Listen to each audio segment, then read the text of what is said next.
time, I'll entertain a motion for the approval of the agenda that was provided to you about a week in advance.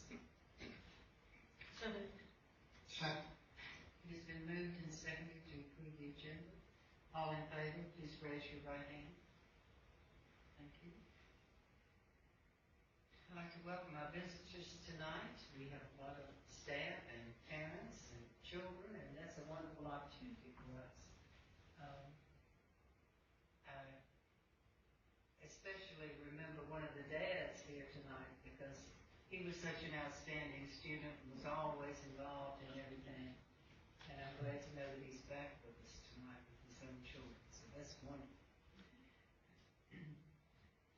Reverend Alba, we would ask if you would do the invocation tonight, and Mrs. Flanagan would pledge.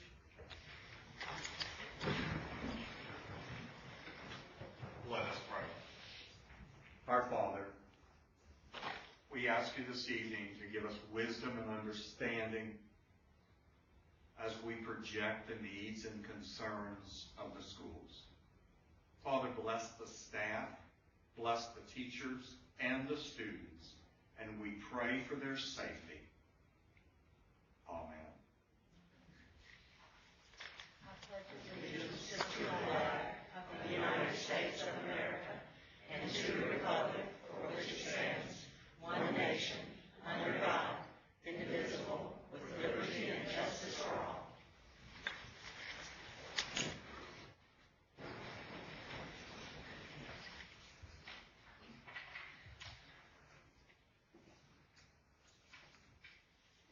We have a speaker from the court for this evening, Mrs. Carter, the president of the Henry County Education Association. Thank you. I am Dorothy Carter from the Reed Creek District, and I want to tell you that the 2015-16 year is off to a good start in our buildings. But already I am hearing signs of stress among faculty from various buildings. There are concerns about too many meetings, class sizes that are too large with no aides, too much data collection, the amount of time spent working at home after extended hours in the buildings, and just not enough personal time. Some lament the extra responsibilities teachers are asked to perform is taking away from instructional time. And SADS is a complaint that we are meeting so many extra requirements that teaching isn't fun anymore, even though our teachers love the time spent with their students. While I'm here to report the climate among our teachers, I will acknowledge that I cannot find any violations according to the Code of Virginia, and some of the things we are doing are necessary. However, I'm asking our school board to somehow try to find balance. Teaching is a profession. It's not a 9-to-5 job, and that means we expect to take work home. However, we don't expect to be so busy that we have little personal time. So we're asking you this year to analyze the expected activities and try to find a balance that's good for both kids and teachers.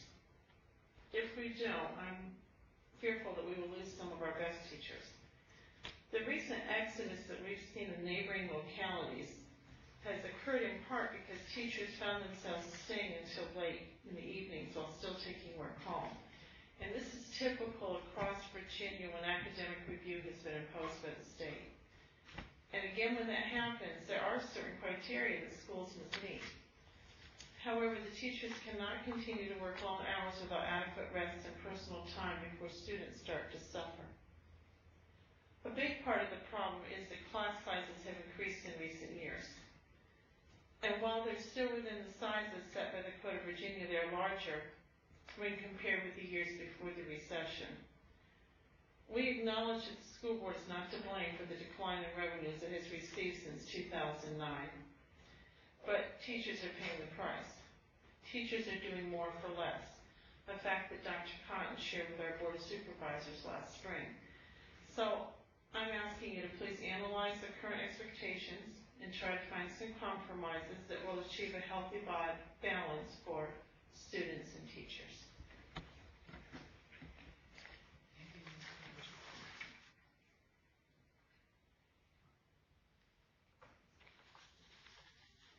Tonight we have several awards and recognitions.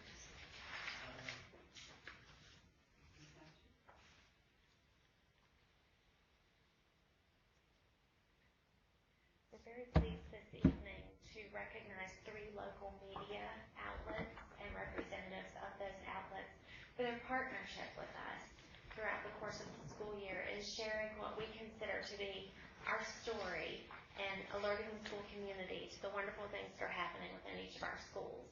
Mr. Zayer has a resolution that he's going to read for you all to approve, and then we'd like to call each of those representatives forward to present them with a plaque and have a photo taken. This is a proclamation of the Virginia School Board Association Media Honor Roll Resolution R16-0204. Whereas in each community, the public schools are shaped by the community to provide the most appropriate and effective education for the school children who attend those schools. And whereas public schools are dependent on the community's support in countless ways, including support in setting goals for the education of our children, in establishing successful volunteer and booster programs for these schools, for annual funding of operations and periodic bond elections, and the election of qualified school board members. And whereas much of the community's knowledge and opinions about the public schools rely on responsible reporting by local media representatives who decide which news to share with the community, how much attention will be focused on various issues, and what the tone of the reporting will be. Now therefore be it resolved that the Henry County Public School Board place the names of Paul Collins, Ron Morris, and Charles Rohr on the statewide SBA Media Honor Roll, calling attention to the ongoing, responsible, and exemplary nature of reporting on this community's public schools. We express our appreciation for your balanced and accurate approach to sharing with this community both the challenges facing our schools and the successes achieved by the teachers and students. Your work has aided this community in focusing on the goal of providing the best public schools we can for the children who attend. I move we approve resolution R16-03-04. Second. It has been moved and seconded to approve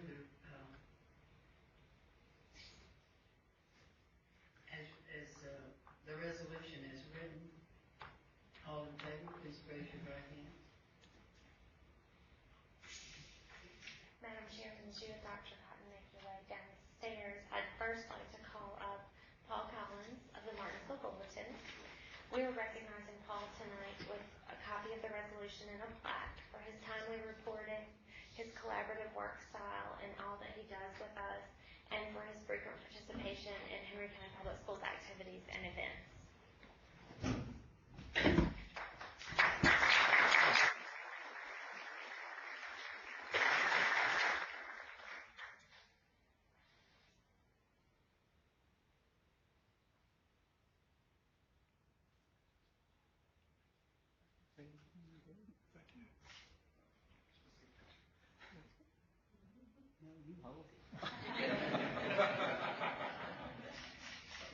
Work this out here. Congratulations.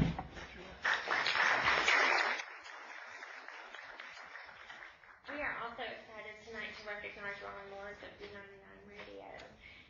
Ron is a frequent and enthusiastic promoter of Henry County Public Schools events, frequently sharing with our school community and giving information to families so that they're aware of things that are coming up and the things that their students have been involved in. So we appreciate him.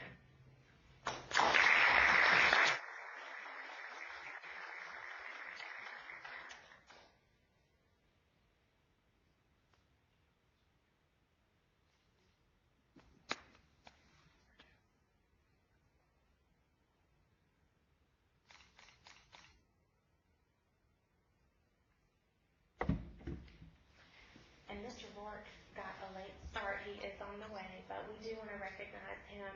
He is frequently sharing with the community that he is one of our biggest fans.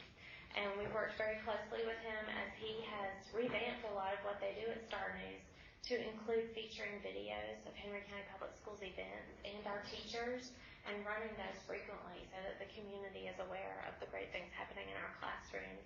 We also really appreciate his collaboration for promotional materials within our school system.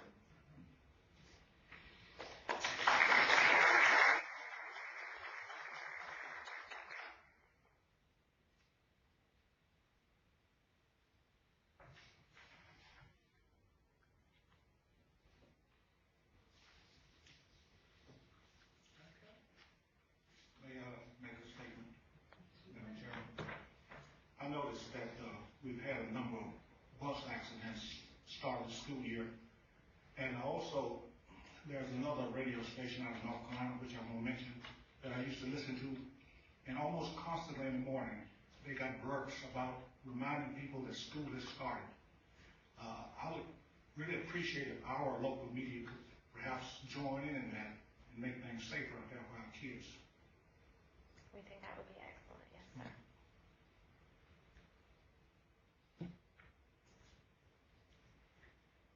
Well, I think, we're very lucky to have people like Paul, and Lord, we drug Paul all over the country when we were set up Warrior Tech, and he enjoyed it all.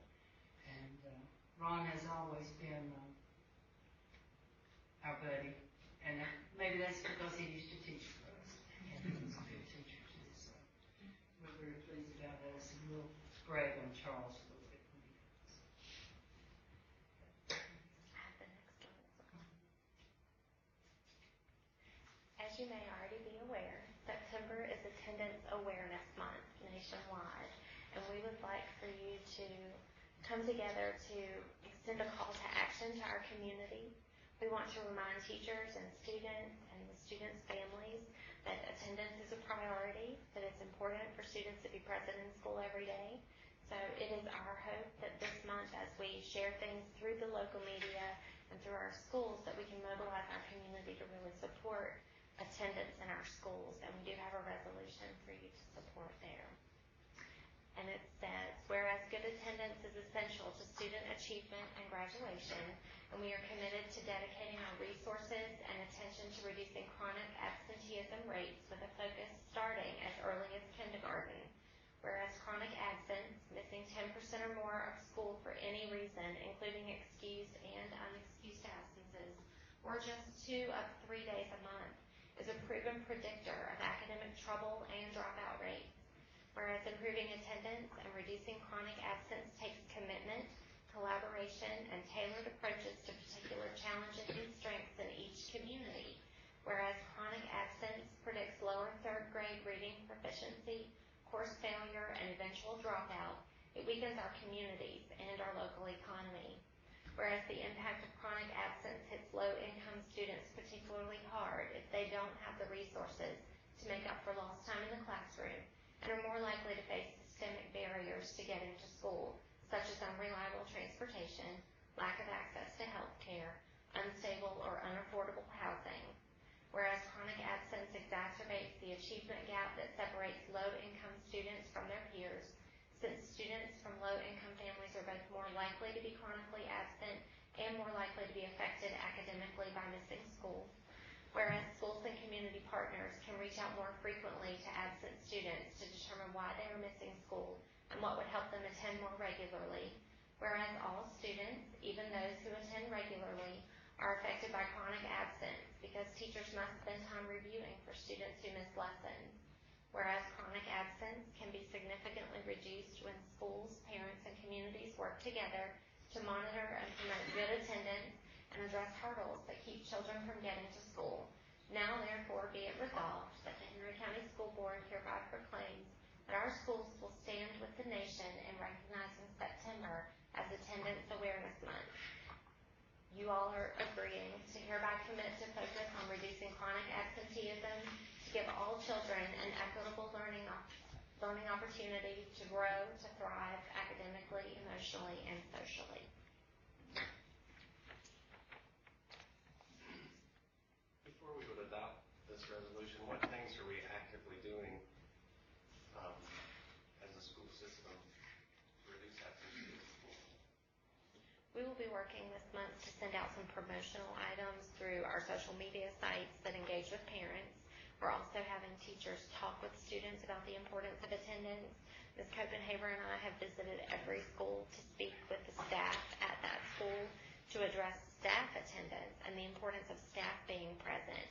And in turn, their principals and instructional coaches are encouraging staff members to think creatively about how they can further engage all families to be present and attentive if a child has to be absent to also assist. Dr. Stanwell, kind of on the student end of it, on the enforcement end of it, we have and this is not uniform in the state,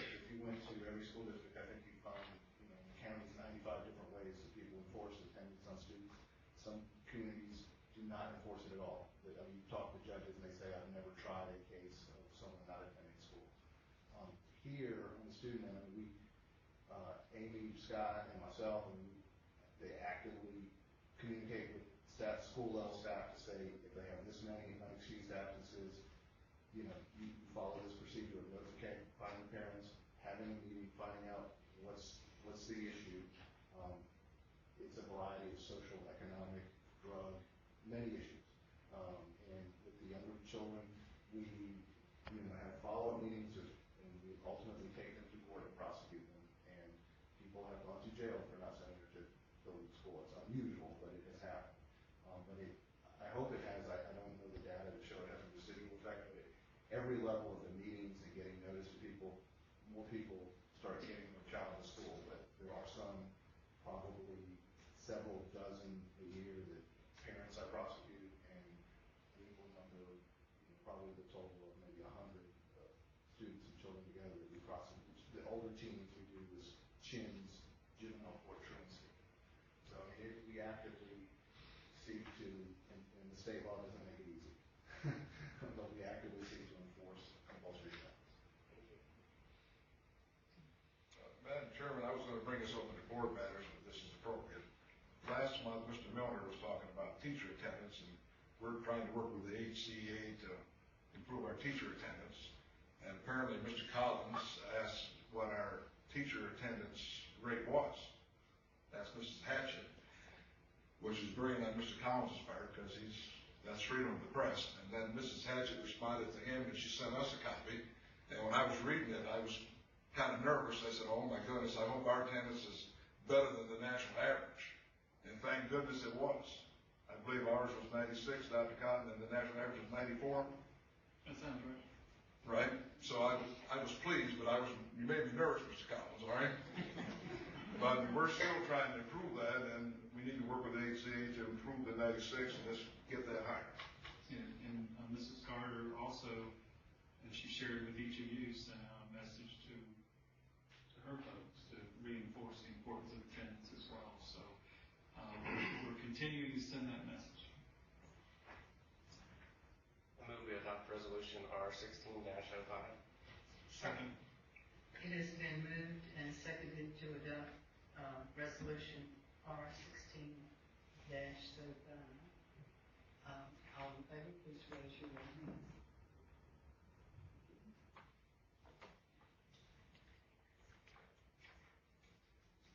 We'd like to just take a step back in recognizing our members of the media and appreciating them. We'd additionally like to call Charles Rourke to the podium so that we can present him with a resolution and a copy in a plaque, and have Ms. Maddox and Dr. Cotton congratulate him. Charles, we just appreciate the fact that you're one of our biggest fans, and that you tell people that, and that you partner with us to share information about our classes and our teachers. Guys do amazing stuff. The Warrior Tech program, I always tell these guys, if I could have had that when I was going through school, I could get A's. Yeah. Okay, let's get Paul. Charles a hand.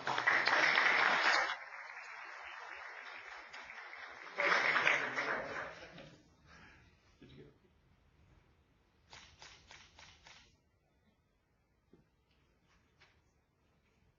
And Dr. Cotton is awesome. Hey, I'll pay you later.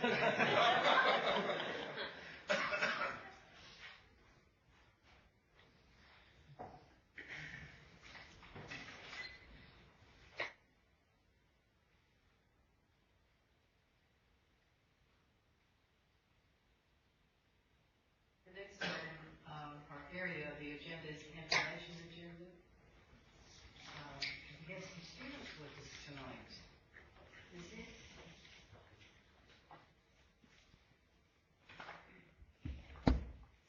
Good evening, Madam Chairman and members of the board.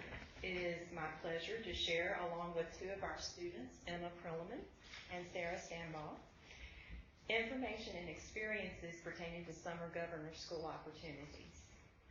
There are two opportunities as far as summer governor school for our students. One is called Piedmont Summer Regional Governor School. The other is Summer Residential Governor School, and we do have students each summer attend both of those. And I would like to give you just a brief overview of both of those programs, and then I'll turn it over to these ladies to share some of their experiences this past summer. The Piedmont Summer Regional Governor's School is for our younger students. Approximately 44 4th through 7th grade gifted students get to attend each year. That number varies slightly depending on our student enrollment. It's based on a formula. They are there with students from Pittsylvania County, Chatham, Franklin County, Bedford County, Carlisle, and various school systems around the region. This happens to be the largest regional governor's school in the state of Virginia. Selection criteria, who gets to attend? We do have more than 44 students identified as gifted in that grade range, so only 44 get to attend. The selection criteria are aptitude, academic achievement, and teacher recommendations. So multiple data points determine who gets to go each summer. And as you can see from that list of courses, there's quite a range from around the world to scratch programming, which is coding, computer programming, and everything in between, drama, history, art, math. They have multiple opportunities, and they get to choose their top 3, and typically most students do get their first choice, if not certainly their second choice. It is sponsored by the Virginia Department of Education, as well as Pittsylvania County Public Schools, and it's at Chatham High School each year. But Henry County does contribute $2,500 that goes toward the instructors. They get paid a little bit to do this in the summer, as well as materials and supplies for the courses. We do also provide bus transportation as well as a chaperone for these students. I do not have one of these younger students from this age group to speak to you tonight, but I do want to move on to summer residential governor school. This is for anybody in the 10th and 11th grade who wants to apply. This is open to all 10th and 11th graders. And typically, again, based on enrollment and a formula, we are allotted up to 12 slots for Henry County students. Selection criteria very similar to the Piedmont Governor's School for the younger students, but it is a more rigorous process, and I think these girls can attest to that. Aptitude is certainly considered, as well as academic achievement, teacher recommendation. They typically have to write an essay of some sort, and they have to note mentorships and extracurricular activities that they have been a part of. Very competitive statewide program. As a matter of fact, the health and medical sciences, only 26 students from across the state get to go. So it's very competitive, and Emma was one of those 26 this year. And I think the visual and performing arts, I forget the exact number of students, but it is, you competed with a lot of students. So to get to go, Sarah got to go to that one, is quite an accomplishment. Very rigorous application process and very competitive. This is sponsored by the Virginia Department of Education. And again, Henry County Public Schools contributes the tuition, which is based on the local composite index for our county. And usually it's $1,000 to $2,000 per student who get to go. So we thank you all for your contributions to enable these students to have these opportunities. But enough from me. I would like to turn it over to these ladies so that they can tell you some specifics about their experiences. And then at the end, you can ask us some questions. Emma?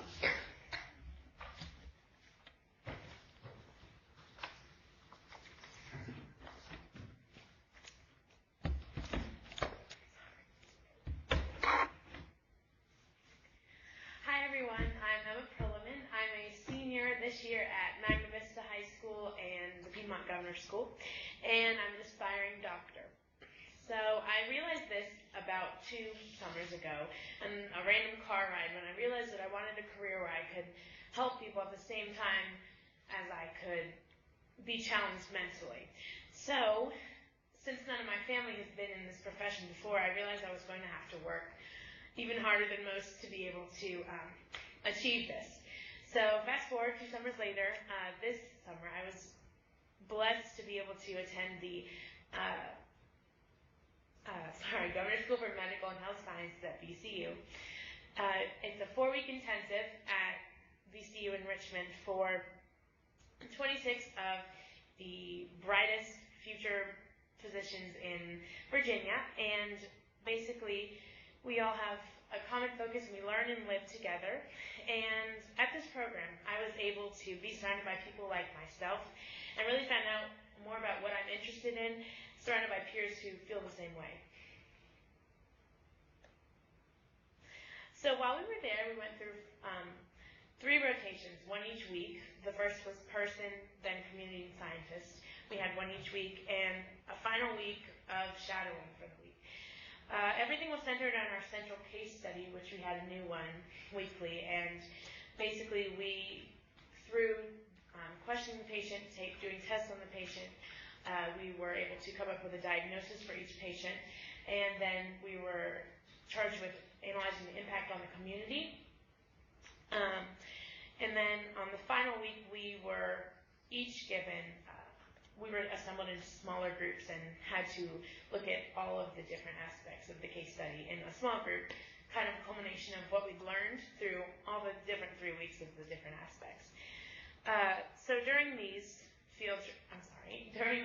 rotations, we were also able to take field trips. So in the community rotation, which was more focused on looking at the impact of any disease or pathogen on the community, then we were able to take a field trip to the James River and take water samples, test for E. coli in the water. During the science rotation, we were able to go to the unique pathogens unit at VCU Medical Center, which I think less than 100 people have been able to tour now, and which is basically made for being able to house Ebola and other very, very virulent, dangerous pathogens. And during the person rotation, we were able to go to the School of Nursing, which I learned how to tie a tourniquet. So if anybody needs anything, got that. And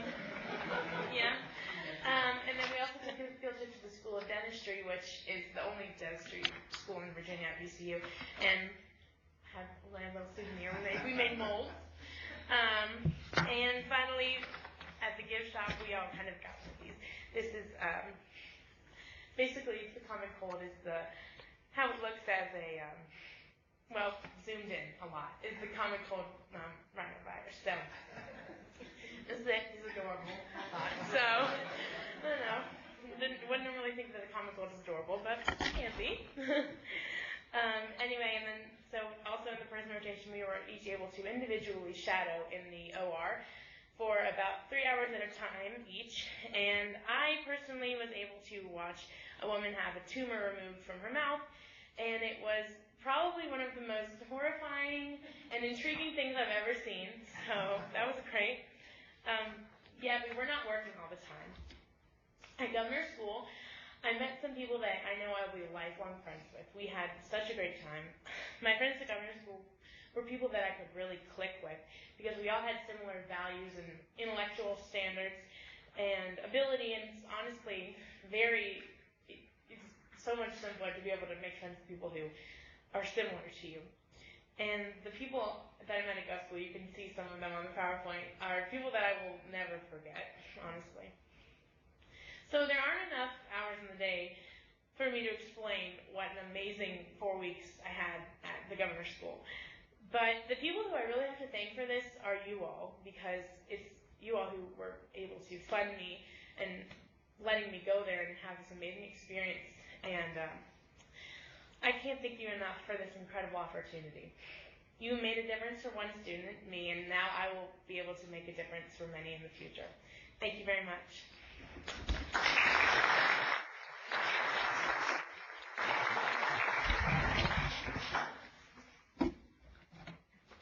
Okay, Sarah, if you come forward.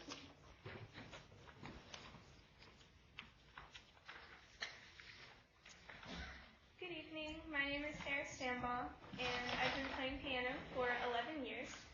I am a junior at Bassett High School, and this summer I had the opportunity to spend the month of July at Radford University for the Summer Residential Governor's School for Visual and Performing Arts.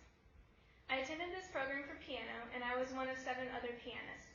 I auditioned at Radford in January, and I learned about my acceptance in April. Throughout the program, I had 2 different classes in the morning, music comprehension and improvisation, and on Tuesdays and Thursdays, another class was offered but not mandatory. I had private lessons with Dr. Kwan Yi every Friday morning, and I attended master classes with the other pianists every Wednesday in the performance hall. One of the other pianists was from Virginia Beach, and the other 5 were from Northern Virginia. 6 of us were rising juniors, and the 7th pianist was a rising senior. I learned so much about piano technique and performance from this experience, and it really changed who I am as a musician and as a person. It gave me the opportunity to experience college life for a month, and it helped me understand myself in a college setting. This is an excellent program, and I would definitely recommend it to other students who are interested in the visual and performing arts. There is also a great variety of weekend activities, such as hiking, lake trips, Quidditch matches, and themed dances, as well as educational seminars taught by the counselors. In addition, there are several concerts and performances for the vocalists, instrumentalists, theater students, and dancers every Tuesday and Thursday night. I made so many close friends at Governor's School, and I write letters to a lot of them still. This was truly an unforgettable experience. Thank you so much for this opportunity.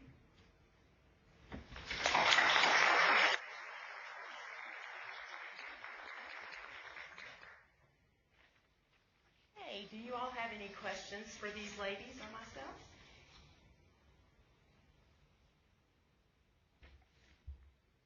Maybe they could tell us about their future aspirations. Well, as I was said, I'm hoping to be a doctor. I'm not sure what specialty I'm going to go into yet, but I'm looking at a lot of colleges for medicine right now, and I'm applying since it's senior year. I'm getting there. But I'm definitely going to go into medicine of some type, and so I think that's pretty much I also want to go into medicine. I want to be a neurologist so far, and as far as piano, I'm looking more at a piano minor.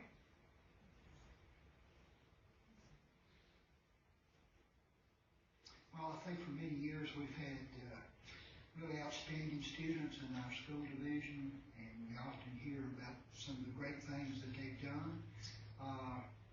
But sometimes we didn't know that at the time when they were here. So I think this is a great program to recognize the ability of our students, and I particularly like your comment, George, that said a lot of these people were from Northern Virginia, and I'm happy to hear that here in Southwest Virginia we have the same caliber of students, and you young ladies certainly represented us well. If I could just say something, it's very great to be able to say that I was from Martinsville when everyone else is from Northern Virginia, about 20 minutes from each other, and I was like, well, not all the smart people are up there, That's right. Keep telling people that. Yeah. And board members, this is the first of our student showcases. We're going to, for our evening meetings, we're going to have students come and speak to you, and ladies, you did an outstanding job tonight. You really started us off well, and I'm so proud of you, and we know you have great things ahead for both of you. So thank you for doing such a good job and speaking in front of this group. I didn't even sense any nerves or anything. So you're very well spoken, so I know you both have a bright future. So thank you. Thank you. Thank you.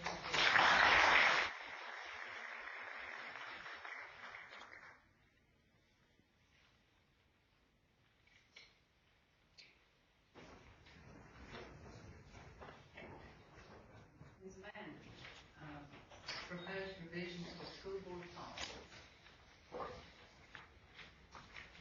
That's a hard act to follow.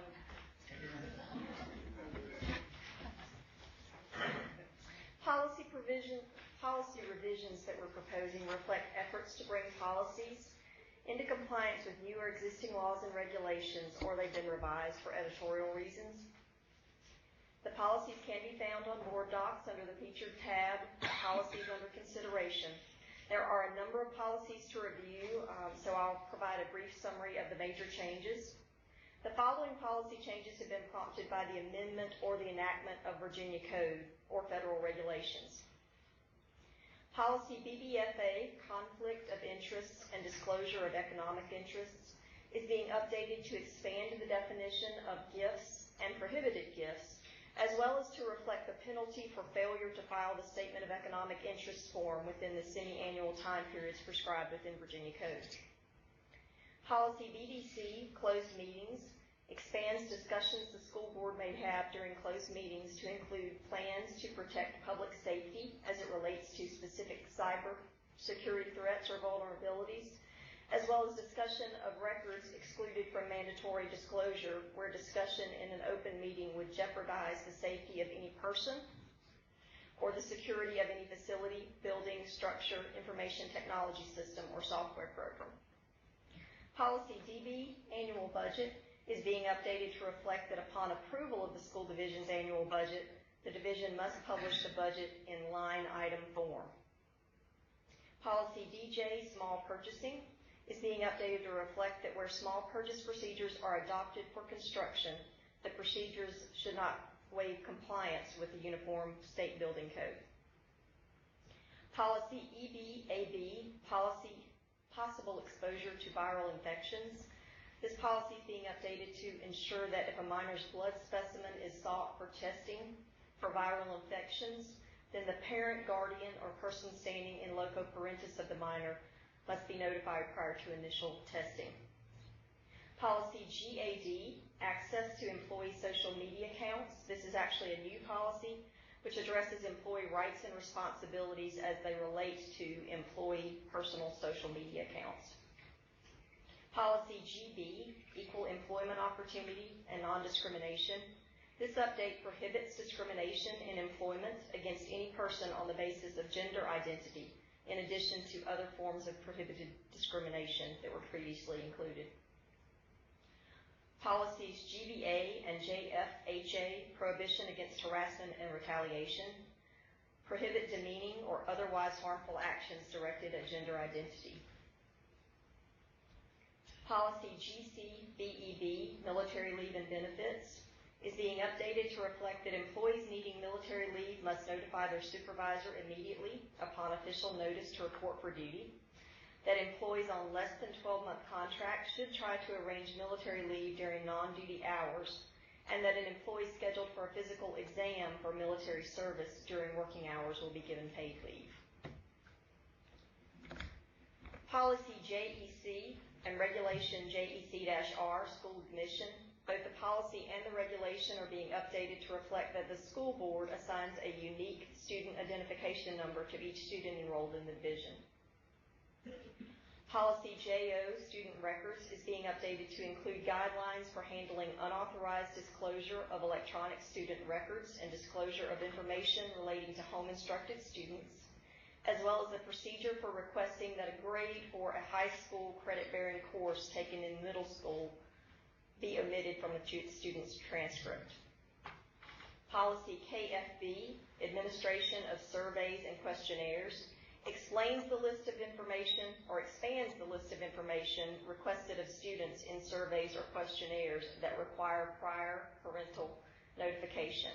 It also adds to that information how the collected information will be used, who will have access to the information, and the steps that will be taken to protect student privacy.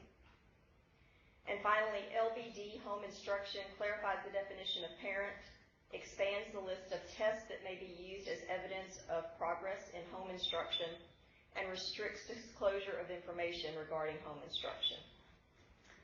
The other policy revisions reflect editorial changes and or updates to legal references or cross-references. Revisions have all been verified for legality by the Virginia School Boards Association or by legal counsel, and they will be presented to the board for approval at the meeting on October 1st, 2015.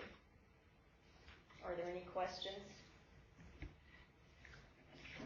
The EBAB, possible exposure to viral infections, it says parent or guardian or person standing in local parentis shall be notified. Is consent required? Or is this just a notification? I don't remember if consent is required, but I can tell you very quickly. I guess I'm trying to imagine a situation where we're going to draw blood on a student without getting parental consent first. Maybe it just needs clarification for me in terms of what situation we're talking about. It's just a one sentence, and basically it's what I've already read to you that was added, and it does not say that consent is required. It just says if the person whose blood specimen is sought for testing is a minor, the parent, guardian, or person standing in loco parentis of such minor shall be notified prior to initiating such testing. Let me get clarification, or can I ask for clarification on that prior Absolutely. to our October meeting? I mean, I don't know if this is HIV testing, in which case, I don't know that, I mean, there's probably legalities about that. Maybe George can tell us. The full policy, which was already in effect prior to today, the only piece that Mrs. Landon noted was the part that she read, but in the full policy, it talks about, if a school board employee is exposed to bodily fluids of any person in a manner, it gets into the Center for Disease Control and how they get involved in that process. So but we can certainly provide clarification for you, but the full policy gets into when that would be the case. I think the only addition is the part that she read, that the parent, guardian, or person standing in would be notified. Is the only sentence that was added, correct? Explain if I'm reading this correctly. That is correct, and actually earlier in that same paragraph, it actually says that when a school board employee is directly exposed to body fluids, that the person whose body fluids were involved in the exposure shall be deemed to have consented to testing for infection with human immunodeficiency virus or hepatitis B or C viruses. Dr. Samuel, if you click on policies, the ones under consideration are there, and that's right. We have time to review them. So. But that's why we'll have the second reading, but we can provide any clarification if needed. Are there other questions for Mrs. Landon? If not, I'll entertain a motion that we approve the revisions on first reading and final reading, and approval will come in October. So moved. Second. Been moved and seconded to approve the first reading of the school board policy revisions. All in favor, please raise your right hand. Thank you. Dr. Stanmore, just if you, I'll look it up for you before the next meeting, but when you look at it, you note up at the top, it gives you the code reference. In the general portion of these things, the General Assembly makes some change in state law, and then the School Board Association, we subscribe to our service, and they change policy to comply with state law. That's generally how these things happen. I'll see if I what research I can do to find out. Consent, but that legal reference is the code authority for what the School Board Association says our policy should be. But I understand your question about consent. And I guess Ms. Landon probably already alluded to this, but these are all in response to recommendations from the VSBA or legal we do requirements get, by the state. I'd like to say twice a year, but it's more than twice a year.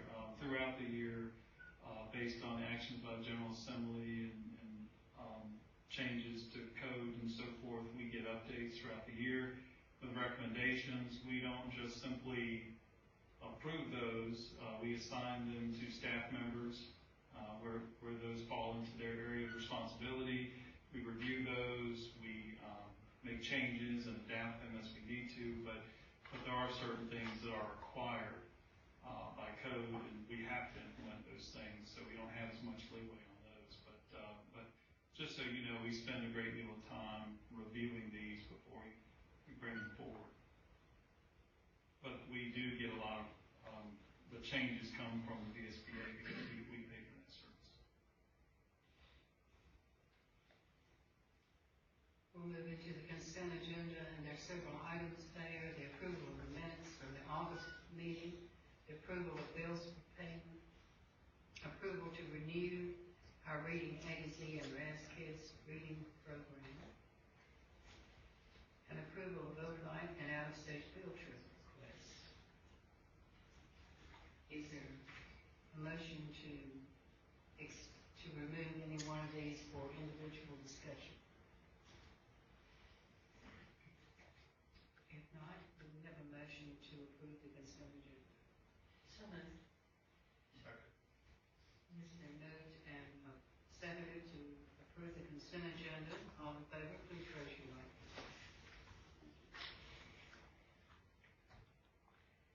The next area is the action agenda, and Mrs. Lawson and Mrs. Landry will discuss the approval of a VRS resolution concerning hybrid voluntary contribution.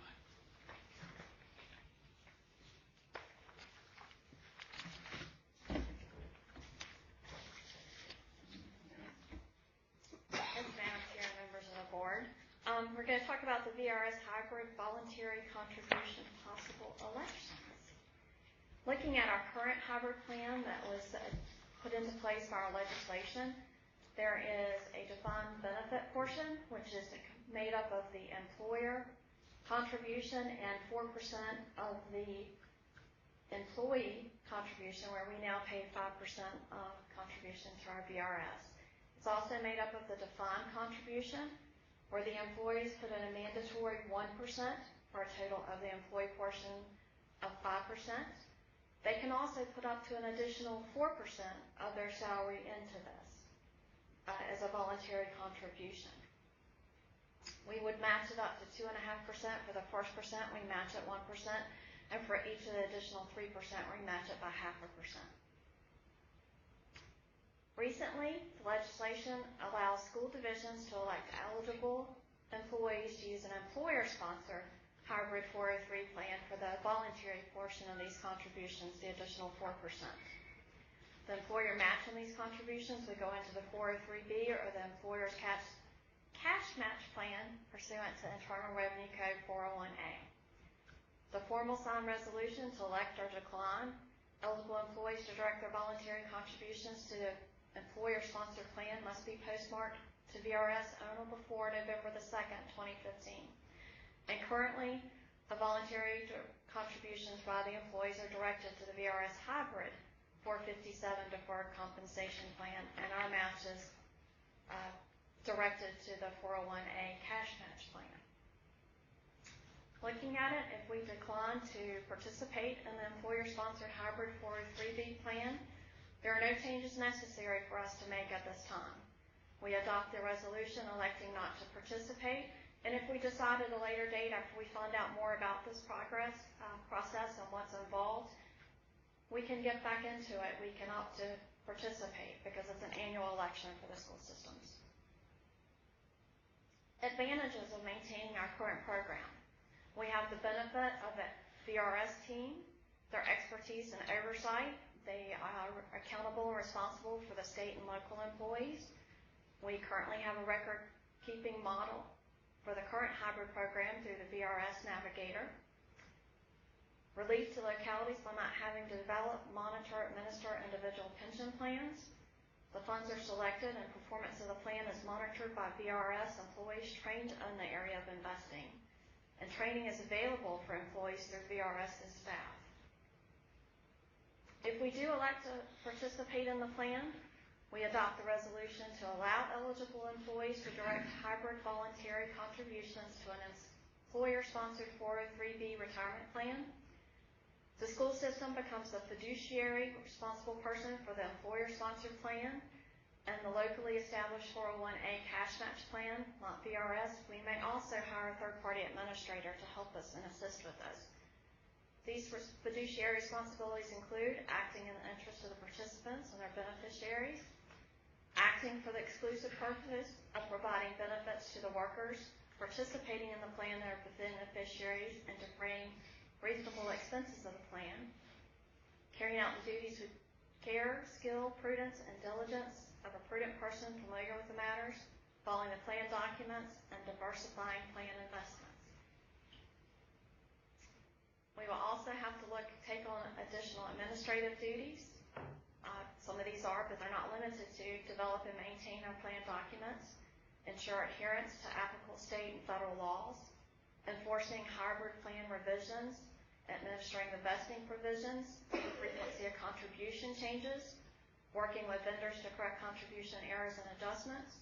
We would have to manage our forfeiture accounts, which holds the employer matching contribution that the employee leaves before they're fully vested. an auto escalation of employee contribution, which I believe starts in 2017. We would also be responsible for selecting the plan's investment options, and we would have to educate and enroll our employees by November 30th, 2015. We would be responsible for the annual disclosures required related to the Virginia Code, and currently VRS provides us this information. Our recommendation is at this time we adopt the resolution electing not to participate. And our reasoning is educators are not in the investment business. We don't have, I certainly don't, the knowledge or expertise to select the best investment options for our employees and to give them guidance or tell them where to seek investment advice. It would be increased record keeping, fiduciary and administrative responsibilities, keeping up to date on all the state and federal regulations. And we currently have a 403B voluntary plan that's available for our employees. We lack sufficient financial and staff resources needed to provide oversight of the plan. Are there any questions? Do we have any information as to what other school systems have decided to do this? Ms. Landon and I attended a meeting several weeks ago, and at that time, nobody had really indicated what they were going to do. I do know in doing some research, it's not local schools, but Virginia Beach had decided not to do it, and there was one other school district, but they were in up north of northern Virginia. You know, we asked that same question, and the response was some of the school divisions had not decided yet, or had not discussed it yet, and we heard anecdotally that some weren't going to participate, but they're a little further behind than we are on moving forward on this at this time. It seems like from some of your comments that this would require us to hire some additional people to manage all of this. Yeah, we would have to decide, before we do it, we'd have to get our plan in place that we're going to do. We would also have to look at vendors that come in, such as we have now that offer our voluntary 403B. We would have to get those vendors in place, get the necessary agreements with them, and have our employees enrolled by November 30th. Yeah. Prior to my last retirement, I worked for a company locally that offers something like this, and we were given 3. You could select 3, and we were given very little information about these different companies, and I don't think anybody really made anything off of it. I think it was a mess. If you went to a new system that would allow people to elect what percentage they're going to contribute, would this have some effect on our budgeting process if we didn't know how much we were going to have to contribute or how many different people? The employer portion, it varies because we have it in the defined benefit portion, but if they put it in the additional voluntary 4%, then our contribution in that area changes based on what we match in the other area. So in essence, we're still putting in the same percentage. And that's part of the reason why we wanted to not participate this year. The good news is it's not an irrevocable decision. If we decide after we go through this first year and other school divisions are trying it and leading the way and we're finding out what's involved, we can always revisit that next year. But we just felt like there's too many unanswered questions to start this year. I think at this time, your suggestion goes a long way because I don't really think we're fully prepared to make a good decision, and since it's not now or never, we can revisit it later on. I would recommend that we revisit it later on after more information is available, what other people are doing, and more information is put out there for individuals to actually study. It seems like from recent news articles that the people who are currently managing VRS investments they're making a lot of money themselves.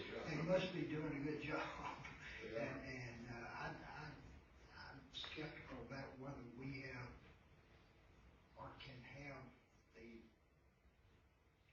expertise that those people evidently have.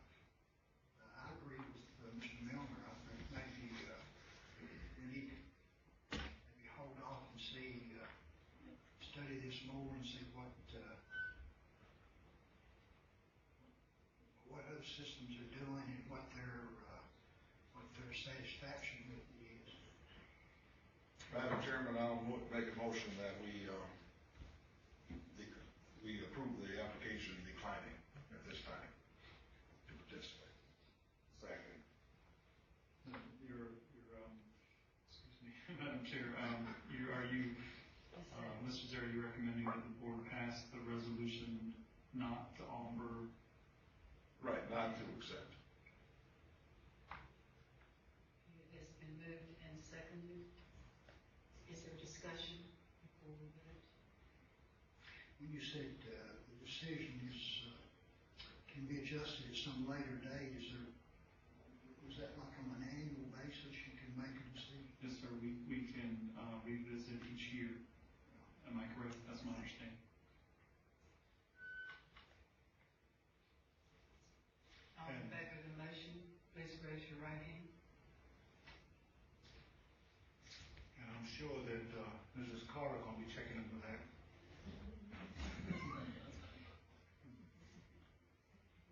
Give us some homework.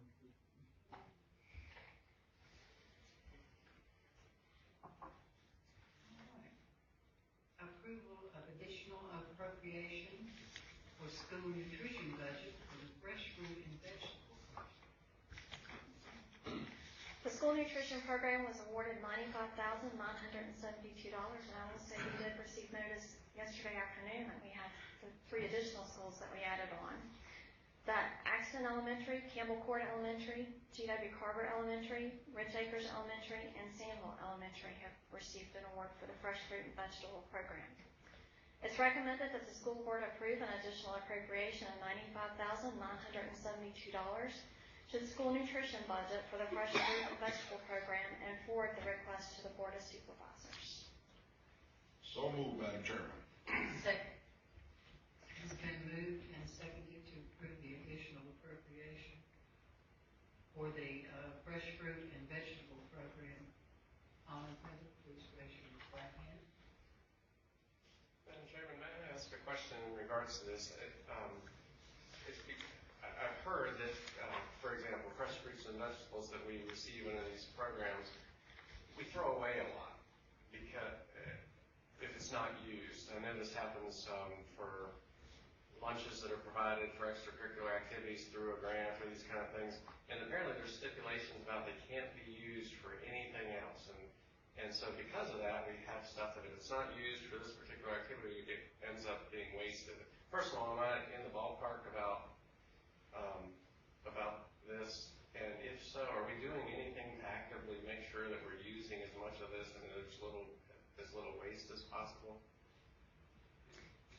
Probably the. Not here. I think Yeah. she would know that. You're in the ballpark. But I think you're right. There are some very strict guidelines on for each of these grants, how we can use the food. You know, can we use it for another program? I know for like the breakfast, I've been to my daughter's school, they have a share table that if the student doesn't eat something, they can put it on the share table, but they can't necessarily give it away to anyone else or a staff member. There are some very stringent guidelines, but I can.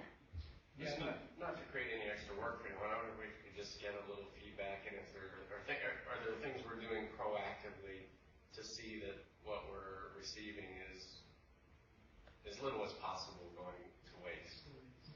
This particular program, though, this is for snacks, correct? Yes. For the fruits and So this vegetables. isn't earmarked for This any is- particular. This is when they go into the classroom and introduce the students to lots of different. I was in the classroom one day, they were eating pomegranate and kiwi, and so it's exposing our students to different kinds of fruits and vegetables that they may not have tried. And We need to get I don't see a some lot. of our school board. Yeah, you're right. I don't see a lot of this going to waste at all when I go Okay. into the classrooms because they're so intrigued by what it is and what it tastes like. But I think what you're referring to sounds like it's more of a cafeteria issue, and we have been discussing that because students do waste a lot. I was in a school recently eating lunch where they talk more than they ate, but obviously we need to continue to encourage our students to eat the food, not waste it. Thank you. Good questions or concerns? We already approved it. We've already So approved it. we can direct it. Approval of funds to further process USDA chicken for the school nutrition program. Why do we have to process chicken? Get it in bulk. School nutrition uses our USDA entitlement dollars to purchase bulk chicken, which must be first processed further to create the final product. The Virginia Department of Agriculture and Consumer Services approves the vendors that we use to process the bulk meat, and the vendors must follow certain specifications that meet the USDA guidelines. Costs for further processing of the chicken with Pilgrim's Pride Corporation, which is a new vendor for us this year, is estimated to be $26,021. It's recommended that the amount needed for further processing of chicken to Pilgrim's Pride Corporation be approved by the board. It's also recommended that the division be authorized to exercise subsequent renewals in accordance with the term of the state processing agreements which are good through June 30th, 2019. Are there questions? I know Mrs. Akins made me smile. Chicken's pretty good. I had some the other day at Jerry Mason's elementary school. So moved. Second. It's been moved and seconded to approve the addition of $26,021 to the cafeteria operating budget for the processing of the chicken. All in favor?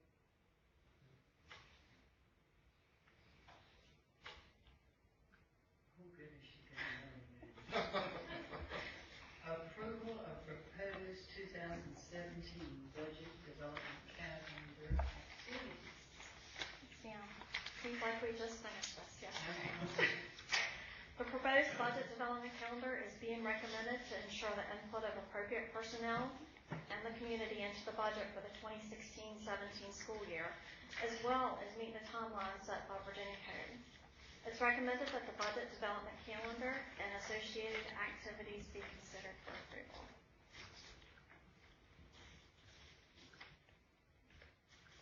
And we did receive a copy of it.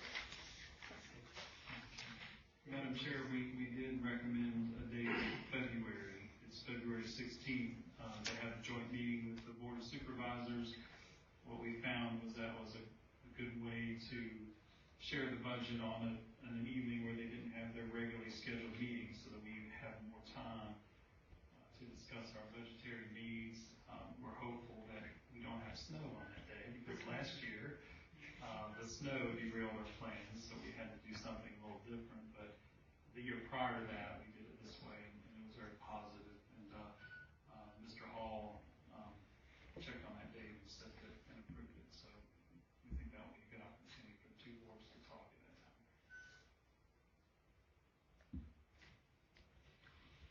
I'd like to call special attention to the January 26, 2016 public input hearing. We get a lot of feedback from the public, and so I'd like to, again, if we approve this calendar, that's the date for the public to provide input in advance of the approval of the budget. Madam Chairman, move we approve the proposed budget calendar for 2015-16.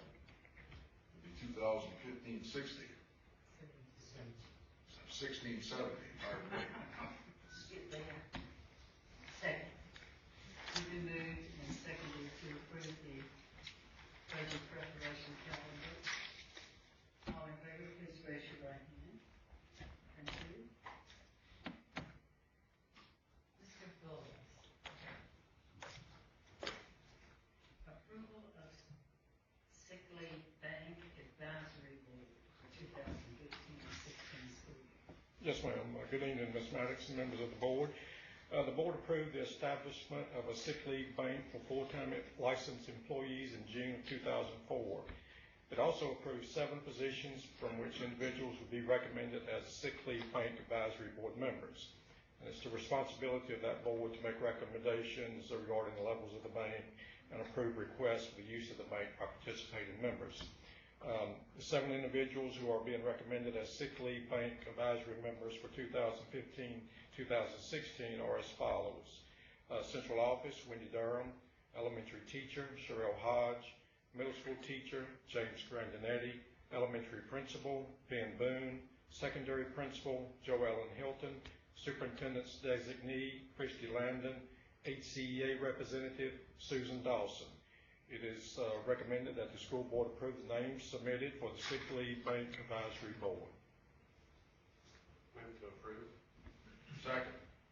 Been moved and seconded to approve the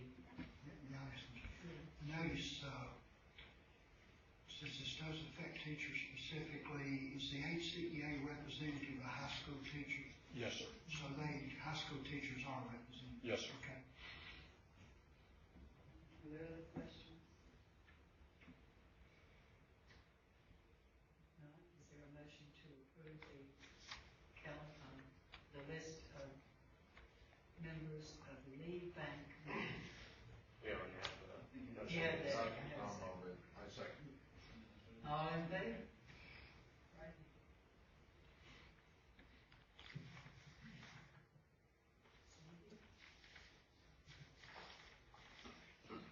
Approval to purchase math instructional assessment resources for 2015-16. Good evening, Madam Chairman and members of the board. Flexible Creativity is a company that develops math resources, assessment, and instructional resources for grades 3 through 8, including algebra and geometry. The resources include technology-enhanced items so that our teachers will be able to let the students practice on their iPads or their laptops or desktop computers, the types of items that they will see on the SOL assessment. It also provides for math minutes, which provides teachers with 2 questions for every SOL and every subject, where the teachers could use those as pre- and post-assessments, or they could also use those as bell ringers daily. All of these instructional resources and assessments are correlated with the SOLs for each class. And the last resource is the Authentic Assessment Workbook, which provides relevant and rigorous real-world performance-based tasks. And you all know that we have shared with you that we have developed those, but this company has also developed those types of assessments that correlate specifically with the Virginia SOLs. Our teachers have reviewed these math resources, and they've asked us numerous times to please make the purchase. So therefore, it is recommended that the school board approve the purchase of the math instructional and assessment resources provided from Flexible Creativity for this school year. And the total cost would be $40,687. The funding would, elementary would be funded from Title I budget, and the secondary would be funded by the Harvest Foundation carryover funds. So moved, Madam Chairman. Second. It's been moved and seconded to approve the purchase of the math materials. Are there questions? All in favor, please raise your right hand.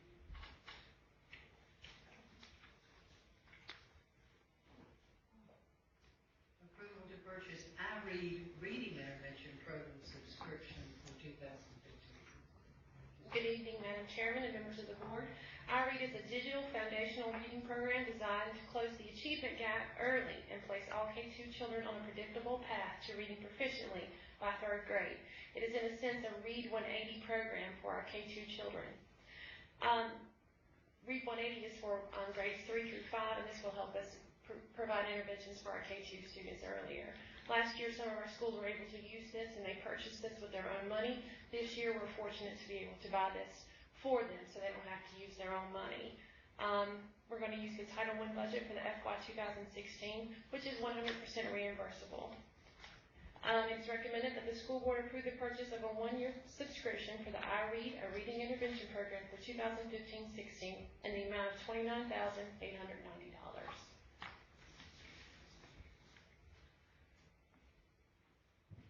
So moved. Been moved and seconded to purchase the reading educational materials for grades K through 2.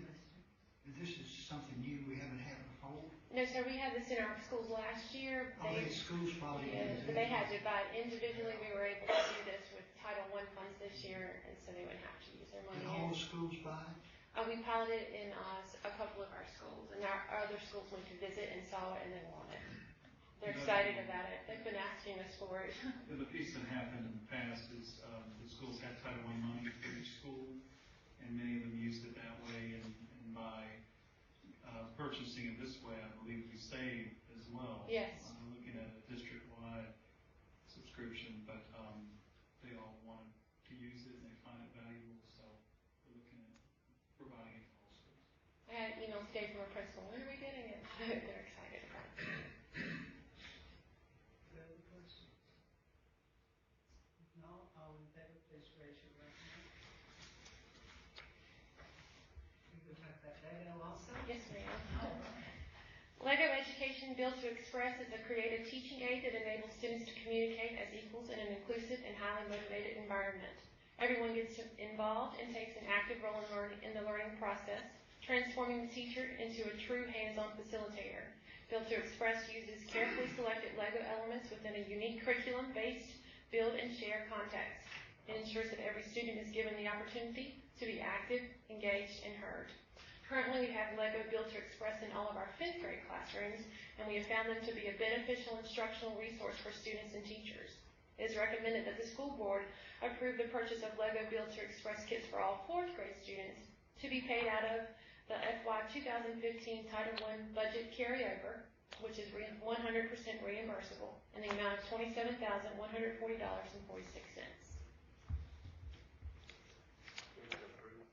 Second. Any questions before we leave? If not, all in favor of purchasing the materials from Lego as outlined by Ms. Durham, please raise your right hand. Approval to purchase practice books for grades 3 through 5. Thank you. Triumph Learning provides practice books to help develop math, reading, and writing skills and concepts students need to succeed on the SOL test. These instructional resources provide tailored review and effective test preparation solutions that fit with our curriculum. Students in grades 3 through 5 will benefit from using these Virginia SOL Coach books.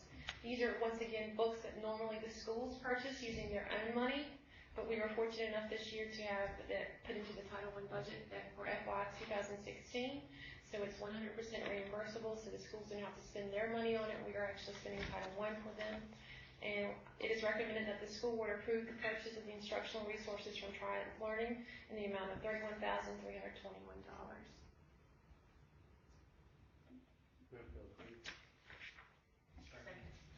Been moved and approved to purchase the practice books for grades 3 through 5 from Triumph Learning. All in favor, please raise your right hand. Maybe just a question or comment. With these things we've just done for the elementary schools, and I know that we're able to put in place the instructional coaches in the elementary schools. So is this part of what they'll be doing, working with teachers on the use of all of these? Yes, sir. They have been to training for some of these, and yes, sir. And we work with, we meet with them once a month, and we go over all the instructional resources that we've purchased, and they provide support for those in the classroom. That's a great question. Right. Thank you for that too. We love our instructional coaches. Thank you.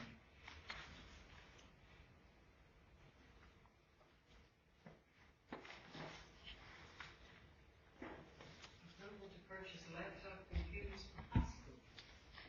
Good evening, Madam Chairman and Board. As you know, we're upgrading all of our laptops to make sure they're on the same refresh cycle. So we're recommending the school board approve the purchase of 35 laptops to complete this upgrade from the Dell Computer Company, and we're referencing RFP number 15032338-150 at a cost of $34,526.45 to come out of the ADP Technology Equipment and Placement. What is the price of one laptop? That seems awful expensive. It's going to be like, it's close to $1,000.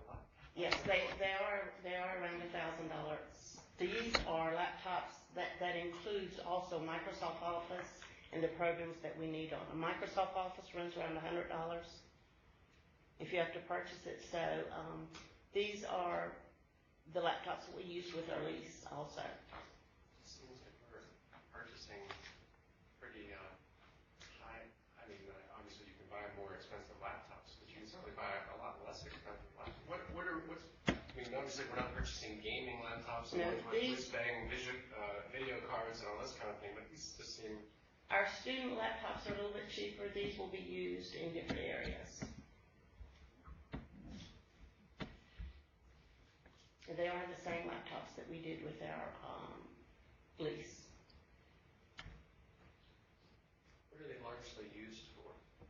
Is it word processing? I mean, like you mentioned, and PowerPoint and basically stuff that you use the Microsoft Office suite for? These actually will be used, we are going to use some for teachers, and the cheaper ones that go in the carts, I think are about $200 cheaper. But these actually will be used in classroom settings. But I guess I'm wondering specifically what you know, we did our bid, and of course we did 4 or 5 proposals with different companies based on our needs that we use the laptops for, and Dell was the cheapest. So this is based on the RFP that we send out to 4 or 5 different companies. Maybe we're just over a barrel in the pricing with this. I don't know. I just know if you go with a private laptop as an individual, you can buy an awful lot of laptop for well less than $1,000. And I would submit that you can buy one personally that will do everything that we're asking these to do. Again, since we're not. But that's why I was trying to get at what we're doing. If we're not doing stuff that require an expensive video card and. We really are. These are on a higher level because of the things that we do with them. And yes, you can buy a cheaper laptop, but making it last 4 years with the upgrade programs that we have to use constantly every day, you can't sustain that upgrade all the time. Mrs. Copenhager, help me remember, the board already approved the purchase of these, but these are 35 additional. Yes, this is 35 additional based on the lease. Yeah. If you can let the board know that, because we ended up needing 35 additional. Yes. So I believe we approved this back in summertime. Yes, yes we did. So you discovered that you needed 35. 35 more based on the prior approval. So maybe what you can do is provide the board with, which I think we've done in the past, we can provide them with the specs on what's included and the cost, and then we can provide the results of the RFP process. Yes. Obviously, this was selected based on price and service and all those things. And sustainability for 4 years. It's the pleasure of the board. I don't want to create extra work for you, but I certainly trust your recommendation. I can bring the specs. And you know, when we're getting ready to do the employee purchase, the computer that we're going to offer is like a $600 computer, but it's a $600 computer. But I'll certainly share those with you. But part of what I just want to mention to the board quickly, we are working on a sustainability plan, and one of the things that we've discovered is we have laptops and computers out in our schools that are on a regularly scheduled replacement cycle. So we're working on making sure that we have a 4-year refresh plan, yes. Refresh plan in place, and that needs to be part of our budgetary process so that we're replacing computers. In some cases, schools have had the burden of replacing computers, but we really need to do that from the central office level. So we're going to be continuing to work on that as part of the budget process. So if I went into a high school classroom, what would I typically see? How would I see this computer being used? Dr. Duval, if you went into a classroom, I would hope that you would see it used every day, because they are, when I go into the high schools, they are checked out, these carts are checked out most every day. A lot of people use them for their science programs, which takes a lot of memory and an upgraded computer to run some of that software. A lot of them use them for for internet activities, which certainly takes a good wireless card to connect to the internet. So there's different things they use them for. And if you can go in, they're checked out every single day. The wear and tear on them, they have to be sturdier than the normal. If I went to Best Buy and bought a computer, it wouldn't last a month in the hospital. So when you say checked out, they're checked out for? The carts are checked out almost every single day to a classroom. They're called cows. Yes. Computers on wheels. Yes, computers on wheels. We have herds of cows, don't we? I heard today, we have herds of cows. Herds of them. How much memory, or I'm assuming there is a lot more memory? There is. And the Microsoft Office Suite, of course, is top of the line, but I can have those specs for you. I think they're in your prior board packet when we accepted the lease. I believe the specs were in there, but I can certainly bring them back. Because we almost have to have a whole lot of memory. Yes, you do. Yes, you do. And with the programs included, because the Office Suite alone is, what, a few $100s. Yes, it's pretty expensive if you were to go out to buy it. Well, if they're being used as much as you say, and I'm glad to hear they are, then that's the students and instructors are benefiting from their presence on it. I know personally, about a year ago, I had to replace my computer, and I went and looked, $269. Then when I found out everything that had to go with it, it ran $700.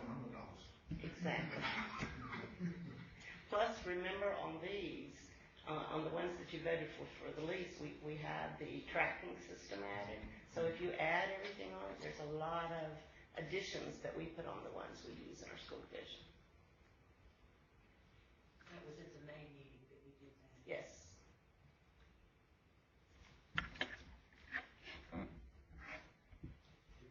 And we spent $233,000.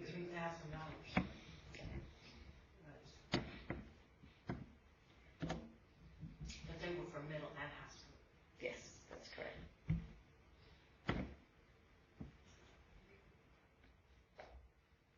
we have a recommendation on this particular item?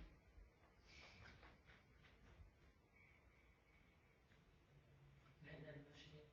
I made the motion. I think we did. I think we had a motion and a second. No? Okay. No. And I move approval of this request. Second. It has been moved and seconded to approve the purchase of laptop computers for our high school. All in favor, please raise your right hand.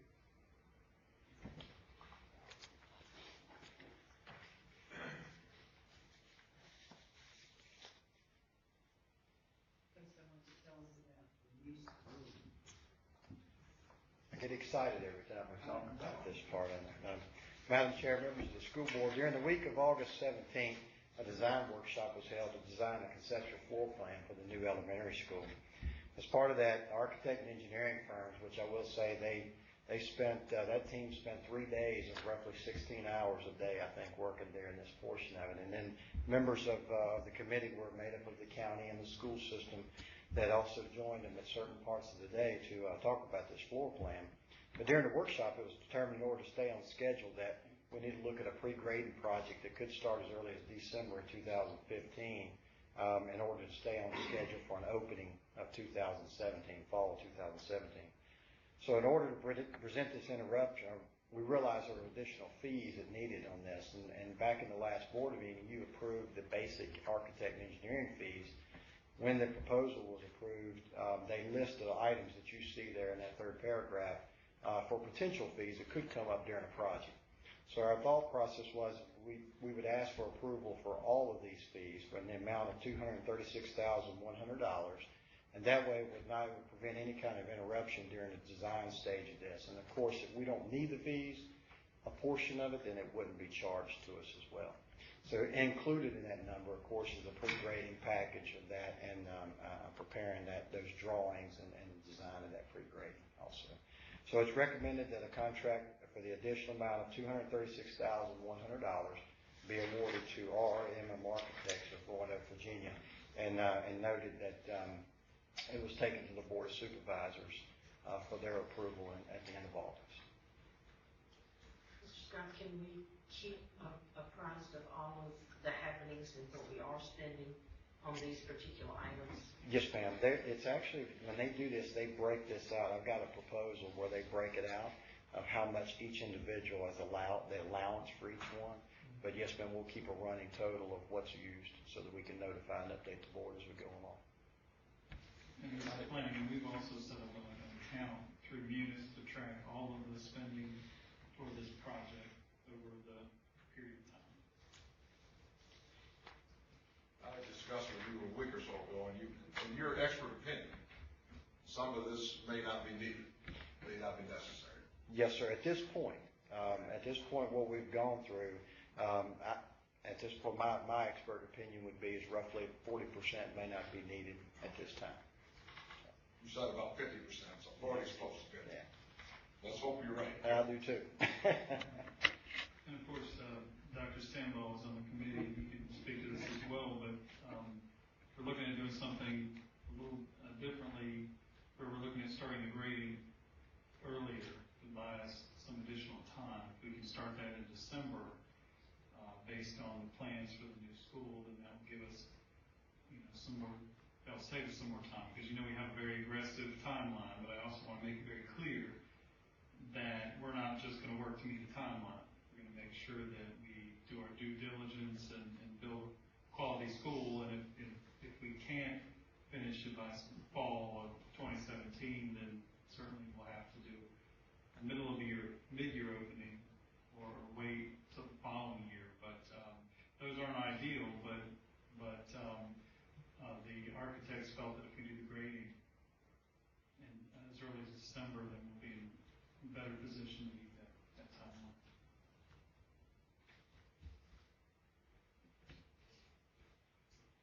I move we approve to award the contract for additional A&E design services for the new elementary school. Second. It's been moved and seconded to award the contract for additional A&E design services for the new school. All in favor, please raise your right hand. Thank you. Thank you, Mrs. Scott. You better do the resolution. Yes, ma'am. Come back.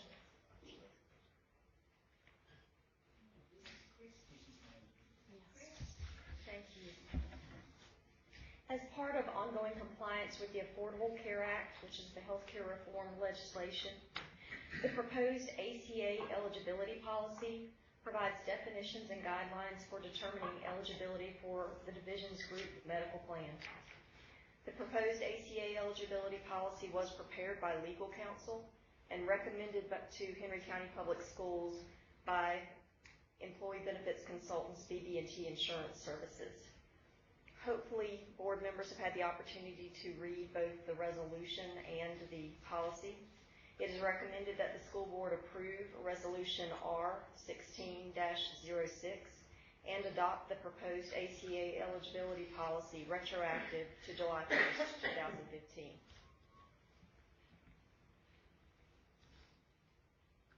Mrs. Landon, if you want to explain to the board, because obviously we would have brought this sooner than now, but we just received this recently, correct? We received it a little while back, but we were already at our plan year when we received it from our benefits consultants, BB&T Insurance Services, and basically the ACA eligibility policy is a requirement under ERISA, which is the Employee Retirement Income, Security Act. Yes, I was getting there. Thank you, Mr. Lyle. School divisions are actually not governed by ERISA requirements, so this is not a requirement that the school board has to meet, so I think that's the reason that our benefits consultants were a little later getting it to us than they were to some other entities. However, they did recommend that just to assure that we have a document in place that provides definitions and guidelines for eligibility under the Affordable Care Act, that we do have an ACA eligibility policy to keep with our plan documents. And so they did provide this to us and recommend that we ask the board to approve the resolution and to adopt the policy. And it would go back retroactive to July 1st because that was the beginning of our plan year for benefits.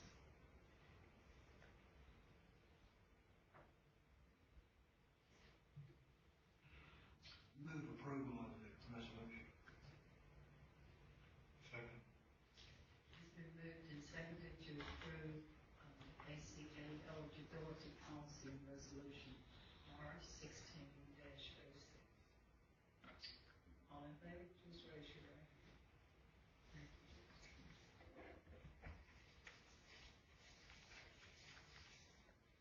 Cotton's reports. Thank you, Madam Chair. I have lots to share for the past month. This month's highlights include events from the first weeks of the 2015-16 school year. The first one, a rounded review. Students in Mrs. Ford's 5th grade math class at Axon Elementary began the school year practicing place value and rounding decimals by making a human number line. Students worked together as they held number cards to show how numbers are rounded and to identify the place value of certain digits. Making a splash with swimming. First grade students from Campbell Court Elementary participated in Swim It this month. Participants are coming away with not only a valuable skill, but have learned that they can conquer obstacles that keep them from achieving their goals and aspirations. And this is our partnership with the YMCA. This is our second year of having all of our elementary schools participate. So it's a great program. Story on the spot. Collinsville primary staff spent the day getting involved with families at the Fall Family Summit. Students and parents had to pull 3 items out of a story bag and use the 4 C's to create a story. Participants had fun figuring out how the story would begin, develop, and then end. Students also took story bags home so they can continue to develop those thinking skills. And of course, they caught me and I had to participate as well, which was a great challenge. Taking a back-to-school dip, Jory Mason staff members participated in the Dippers Back to School dunking booth event during the first week of school to encourage families to have fun together and start the school year in a sweet way. Putting numbers in their place, 4th grade students at John Red Smith Elementary created place value charts using a sentence strip. Students collaborated to create a number and quiz their partner on questions such as value, place value, written form, and expanded form of each number. Me Museum. 5th grade students at Mount Olivet created a Me Museum during the first week of school. Students were provided brown bags and were asked to fill the bags with 5 items that represented them, their families, hobbies, or interests. The bags and their contents were displayed throughout the classroom, and students were asked to match the number of the items to their classmates in a community building activity. We're all in this together. Rich Acres Elementary recently held their first family night. More than 100 people in attendance participated in workshops focused on writing skills and how families can assist their children at home. Design challenge. After a discussion about the Wizard of Oz and tornadoes, students at Sandville were given the task of building a prototype for a house that would withstand a tornado, which really was a hairdryer on high for 60 seconds. Not to worry. The steps of problem solving, planning, perseverance, patience, and presentation were discussed. After planning, students were able to build, test, and redesign their houses prior to presenting them to the class. Halftime, whole learning. Halftime is a time to assess what has happened, build on what is working, and plan a successful in-game and taking place each Thursday at Stanley Town Elementary. During halftime, itinerant teachers work with the classroom teachers for remediation, intervention, enrichment, and maintenance of students' current levels of achievement. And I saw Mrs. Larissa Penn back there, and they've had such great success with this remediation and enrichment program. We actually asked her to share with her colleagues at the administrative retreat because they had such great gains, and what a great idea that they've implemented it at Stanley Town. So Mrs. Penn, we appreciate that. Pollution collectors in 7th grade science at FC Middle. Students use Vaseline and cardboard to see the unseen, the beautiful, and the ugly.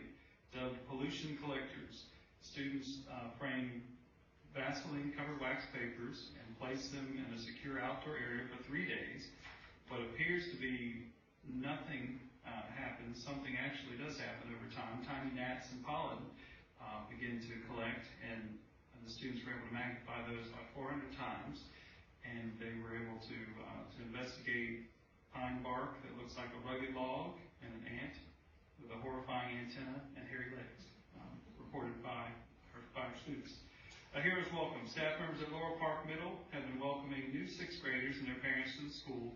Orientation provided a chance to share expectations and reassure parents that the transition from elementary to middle school can be a fun and exciting time for new Lancers. On the first day of school, superheroes such as Captain America exhibited that all students can be heroes. I happened to be there that day when they were doing that, but those are the kinds of things that middle schoolers enjoy.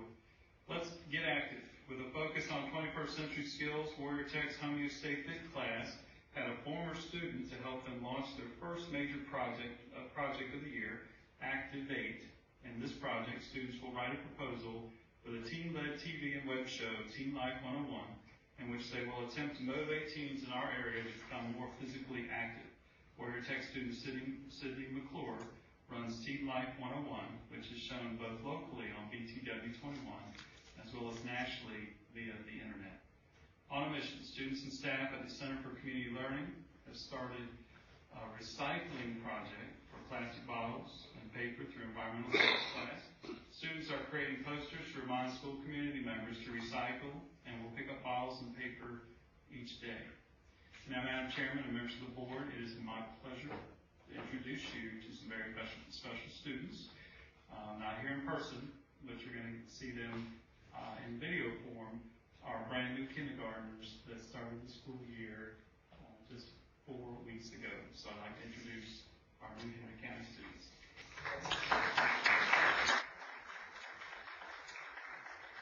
Class of 2028, I'm glad that popped up there. I was trying to do the math real quickly. It's hard to believe, but they had a great time at K this year. Sometimes we have tears and we want to take pictures the first couple of days of school, but we're excited to have them. And just as a reminder, we sent pictures home on the Friday, the first day of school, with a letter for me welcoming the students and their families to Henry County Public Schools, and we sent some tips on ways that they can help their child have a successful year in kindergarten. So we were happy to do that again this year.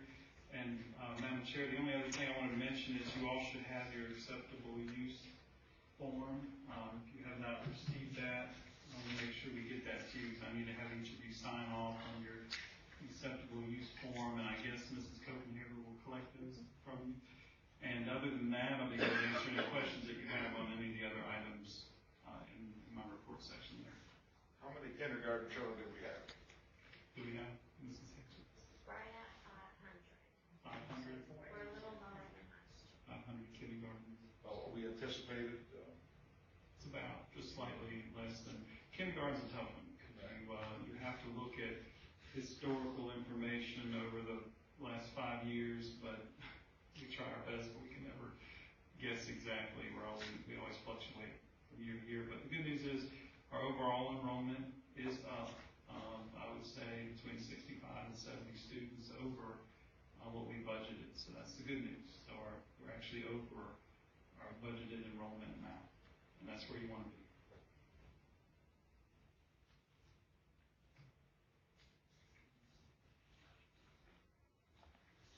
Are there other questions for Dr. Cohen? If not, are there matters from the board this evening? I would just like to say that I attended the governor's roundtable in Roanoke with the superintendent earlier this week, and it was centered on students. And they were asked what would they do if they were the governor for it. And one of the things they indicated is they wanted more hands-on. And I just noticed in the things that we approved earlier in this session, supplying just that. They said that the teachers standing up talking right on the board, that was only part of it. They wanted to actually put their hands in. And we just approved some items for them to do just that. So I was really happy about this. And I was also happy that this governor is taking time to find out what we're doing in education and what we recommend. I can remember some past governors that wouldn't even show up at the SBA conference. I think just a, maybe personal comment on seeing the picture of bright and fresh and enthusiastic. They look, and having worked in high school a lot of years, I used to always wonder, somewhere where do we lose some of these people? And I hope, as our teachers and staff and us as a board, and certainly Dr. Cotton, as we look at what's there right now, let's kind of make a place for ourselves. Let's don't lose those kids. They're all there ready to start and learn and have all that enthusiasm. And I think we have to guard against that somewhere along the line, losing that. Yes, I appreciate you saying that. When I used to be the elementary principal, I have to admit that kindergarten was the place that I would go when I had my toughest days, because kindergartners, they tell you like it is, and they love learning, they're curious about learning, they're excited about learning, and we need to bottle that up and force it K-12. Every child should be excited about learning, and that's what I tell the teachers and principals every time we talk about this. We want all children to be excited about coming to school. School shouldn't be a sentence. You serve 12 years for good behavior, or 13 if you go to kindergarten. But I appreciate you saying that. Madam Chairman, we had been approached about 6 months ago or a little longer by a booster organization for the baseball team about doing improvements at Bassett High School. And if you remember, we approved that, but we asked for a time frame. And I noticed a little while ago that never happened. And so I talked to Mr. Scott and asked for clarification, and he checked with them, and they've given us kind of a revised time frame. But I wanted to advise the board of it and see if the board's pleasure was to put some kind of a timetable on this. Again, we approved funds and also approved for somewhat of a construction project to happen, and it never did. And I just wanted to make the board aware of that and see if we felt like this should just be an open-ended thing, or if we should tell them they need to make this happen by a certain time, or what your feeling on that is. They now indicate that they plan to have this done by the end of October. Did we approve funds to do? Not our funds. The booster organization was going to provide the funds, and so we were more than happy to approve. We had to approve to allow the construction to happen along with our staff supervision on it. And if you remember back then, we said, well, is there a timetable on this? And they actually indicated that it was going to happen prior to last year's baseball season, and it never did. And so again, I just asked Mr. Scott the status, and so that's the updated situation. I don't feel like we as a board should be providing open-ended, approval for something like this, which is why I asked for the timetable to begin with. I don't know what the rest of you feel. I think the end of the year would be appropriate, would be sufficient. Get until the end of this year. Yeah, I think, we want them to do this. If they said this is something we have the funds for, and they came to us and asked for permission to do it, and we said, yes, do it, then I think they need to carry it through on their end as well. And that's what hasn't happened. Obviously, something's going to benefit some of our students at Bassett. So, I just want to encourage, I guess I would want us to officially encourage them to make it happen, or say that they're not going to, and then we revoke our permission to, and they can approach us again at some time in the future. I think that's the point, that at some point, rather than just going on and on and on and say, well, nothing's been done, so when you plan to get started, come back and approach us again about this. But they said they would get it done in October, is that what they said? The most recent correspondence with Mr. Scott was they indicated by the end of October. I certainly would Give them to the end of the year. Yeah, I would support even giving them a longer time frame. Obviously, it needs to be finished prior to this coming baseball season in the spring. But the reason that it's not been done already is that just... Well, I don't know what happened. I think they didn't have enough help, and it sounds like once they got into the baseball season, the coach understandably didn't want them tearing down the current structure to build a new one while they needed it. So I don't know what prevented them from getting it done with the time frame they indicated initially. And they've also had a switch in president for the Virginia Baseball Association, my understanding, somewhere between, as Dr. Stambaugh mentioned, between when it was approved to now, there also has been a switch in who's the president of the association. So that's who I reached out to get the latest update, which they're telling us now at the end of October. But they've contacted Mr. Martin in our department one time back when this was first taking place, but since then we've been trying to revisit, trying to get these updates from them. So, and I'm in agreement with Dr. Steinbach. It's dragged on a long time. So, Well, baseball season starts about March the 1st. Would that be reasonable? Ask them to get it done before the baseball season starts next coming year? well, they actually practice in this hitting, I think you're right. January the 1st, compromise? Well, I mean, if they're saying that they intend to have it completed by the end of October, I would support saying by the end of 2015. Right. So I guess if it requires a motion, I would just make a motion that we ask the Virginia Baseball Association to complete this project by the end of 2015, or we revoke our approval of it, and they can come back to us at a future date, should they be interested again. Second. Moved and seconded to send a letter to the Baseball Association to ask them to be through with the project by the end of 2015. And if they aren't able to do that, then they can come back to us again with withdrawn consent until they come back again. All in favor, please raise your right hand. Very good. We'll communicate to them, and I'll reply back if we get a reply, but hopefully we'll get it completed as expected.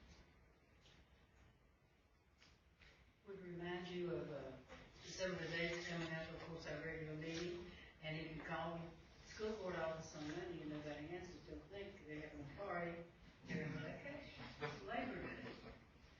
Our regular meeting will be October 1st, and we have a joint meeting with the Board of Supervisors on the 20th of October, and at 5:30, I believe. We hope as many of you can come as possible. We have some conferences coming up. I think Dr. Cotton is entertaining at one. Which one is yours? With Lothian? I'm actually, Tim Hall and I are presenting at the one in November, but also, yes, the Hot Topic Conference, October 2nd, on a panel to talk about technology initiatives.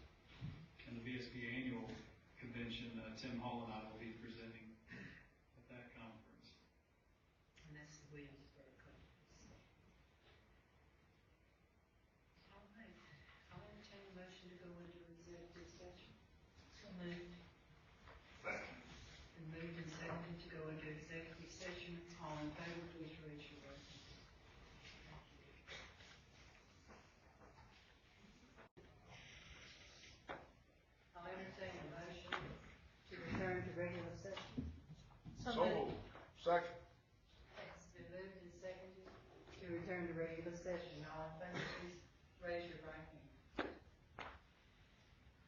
Melinda, would you do the certification?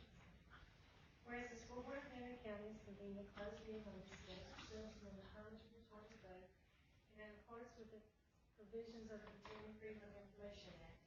And whereas section 2.2-3712.d of the Code of Virginia requires a certification by this school board that such closed meeting was conducted in conformity with Virginia law. Now therefore be it resolved that the school board of Henry County hereby certifies that to the best of each member's knowledge, only public business matters lawfully exempted from open meeting requirements by Virginia law were discussed, and only such public business matters were identified in the motion by which the closed meeting was convened, were heard, discussed, or considered. Reverend Alker? Yes. Dr. Duvall? Yes. Ms. Flanagan? Yes. Ms. Maddox? Yes. Mr. Milner? Yes. Dr. Stanbaugh? Yes. And Mr. Zager? Yes. Thank you, Melinda. We do have some motions coming out of executive session tonight. The first one is Dr. Stanbaugh. Yes, Madam Chairman. In student case numbers 3RE-16, 4RE-16, 5RE-16, and 6RE-16, I move that the students be released from compulsory attendance under Section 22-1-254B.1 of the Code of Virginia based on the affidavit or declaration submitted to the school board. Second. It has been moved and seconded to approve the religious exemptions for release from public schools. All in favor, please raise your right hand. Dr. Wong? Madam Chairman, I have a motion to approve the placement committee's recommendation regarding school attendance assignments for both special placement students and non-resident student requests for the 2015-2016 school year. Second. Wants to approve? Yes. Okay. Second. Okay, I said. All in favor, please raise your right hand. And Mr. Zay? Madam Chairman, I move we approve the personnel report and the personnel report addendum as presented. Second. Been moved and seconded to approve the personnel report and addendum. All in favor, please raise your right hand. Oh, we've got Yes, Reverend Madam Arthur. Chairman, I have. Reverend Okay. Arthur? I move in student case number 1EXP-16 that the student be expelled from the Henry County Schools for 365 days without access to alternative services. Second. Been moved and seconded. All in favor, please raise your right hand. Will entertain a motion to adjourn. So moved. Second. Moved and seconded that we adjourn for the meeting.